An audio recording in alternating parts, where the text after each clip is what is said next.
गुलमर्ग के वनीलू में रहने वाले 12वीं क्लास के तालिब इल्म ने रियासत का नाम रोशन किया है। बता दें कि फैजान अहमद लोन अल्पाइन स्कीइंग में कौमी सतह पर 7 गोल्ड मेडल हासिल करने वाले पहले स्कीयर बन गए हैं।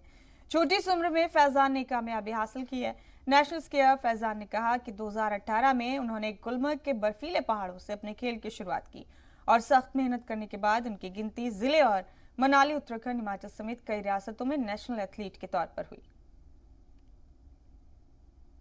कश्मीर घाटी के साथ साथ सब डिवीजन गुलमर्ग में टैलेंट की कोई कमी नहीं। आज जी मीडिया की टीम पहुंचे हैं टंगमर्ग के वाइनलू, एक छोटे से गांव में। यहाँ पे एक ऐसे नौजवान है जो 11th क्लास में पढ़ने के साथ साथ जिसने कई मेडल भी जीत लिए हैं। आइए उन्हीं से जानने की कोशिश करें। नाम फैजान अहमद लोन है। मैं एक प्रोफेशनली स्की रेसर हूँ। मैं एक टंगमर्ग के एक छोटे से गाँव वानिलो हाजीबल से ताल्लुक़ रखता हूँ। तो मैं एक ऐसा स्पोर्ट खेलता हूँ जिसको इंडिया में काफ़ी कम लोग जानते हैं, जो कि स्कीइंग के नाम से जाना जाता है। मेरी जो स्कीइंग की जर्नी रही है वो 2018 से स्टार्ट हुई, 17-18।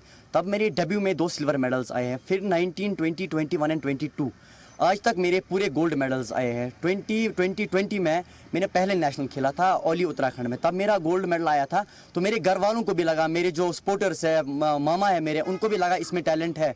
तो वहाँ से आके मैंने खेलो इंडिया खेला, उसमें भी मुझे 2 गोल्ड मेडल आए। फिर 2021 में मैंने सीनियर में खेली एक ओपन चैंपियनशिप, उसमें भी मेरे 2 मेडल आए। एक मेडल आया, सेकेंड पोजीशन आई थी तब मेरी।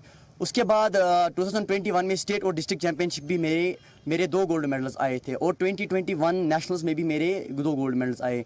तो 2020 में फिर से मैंने डिस्ट्रिक्ट चैंपियनशिप खेली, उसमें भी मेरे 2 गोल्ड मेडल आए और नेशनल्स में भी मेरे 2 गोल्ड मेडल आए। और आर्मी चैंपियनशिप भी मैंने खेली है, उसमें भी मेरे ऑल इंडिया वो अंडर 24 थी, उसमें भी मुझे 1 गोल्ड मेडल आया। उसलिए बुलंद हो तो मंजिलें खुद ब खुद मिल जाती हैं। तो वहीं पर फैजान अहमद ने जी मीडिया से बात करते हुए ये कहा कि हमने आज तक अगर बात करें 7 गोल्ड जीते हैं और बर्फीली पहाड़ों से अपनी ज़िंदगी का आगाज़ किया है। और बाकी बच्चों के लिए यही मैसेज दी है कि ड्रग्स की ओर न जाए बल्कि खेल कूद की तरफ ज़्यादा तवज्जो दिया जाए। बेसागर, जी मीडिया, गुलमर्ग, कश्मीर।